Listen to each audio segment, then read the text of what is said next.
And there is no greater personal individual freedom than the right to keep and bear arms, the right to protect yourself, and the right to survive. The debate over gun control in America has taken center stage once again.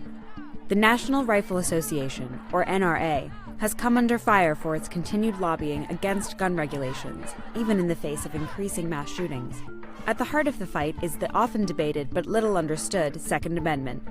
A well-regulated militia being necessary to the security of a free state, the right of the people to keep and bear arms shall not be infringed. So how did this clause become the nationwide flashpoint it is today? And how did the NRA become its most ardent defender? For the first 2 centuries after its inception in 1789, the Second Amendment was largely ignored, with virtually no discussion of an individual's right to own a gun. This changed abruptly over the 20th century with the development of the NRA.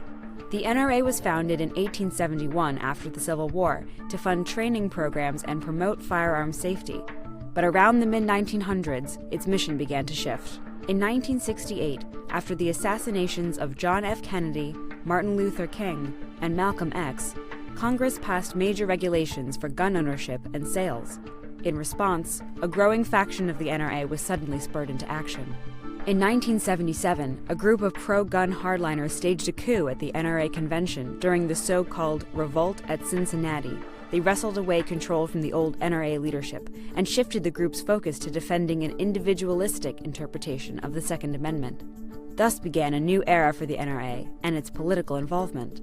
By 1980, the Republican platform read, "We believe the right of citizens to keep and bear arms must be preserved. Accordingly, we oppose federal registration of firearms."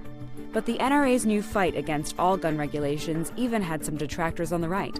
Former Supreme Court Chief Justice Warren Burger, nominated by Richard Nixon, famously told PBS in 1991, "This has been the subject of one of the greatest pieces of fraud, I repeat the word fraud, on the American public by special interest groups that I have ever seen in my lifetime." And Justice Antonin Scalia warned against unlimited individual gun rights in the majority opinion for 2008's D.C. v. Heller. The next section of our opinion points out that, like most rights, the Second Amendment right is not unlimited. It is not a right to keep and carry any weapon whatsoever, in any manner whatsoever, and for whatever purpose. But an easy compromise seems elusive, as the fight over gun control has become as much a cultural battle as a constitutional one. And with hundreds of millions of dollars in donations on the line from citizens and gun manufacturers alike, the NRA seems inclined to keep it this way. They hate the NRA. They hate the Second Amendment. They hate individual freedom.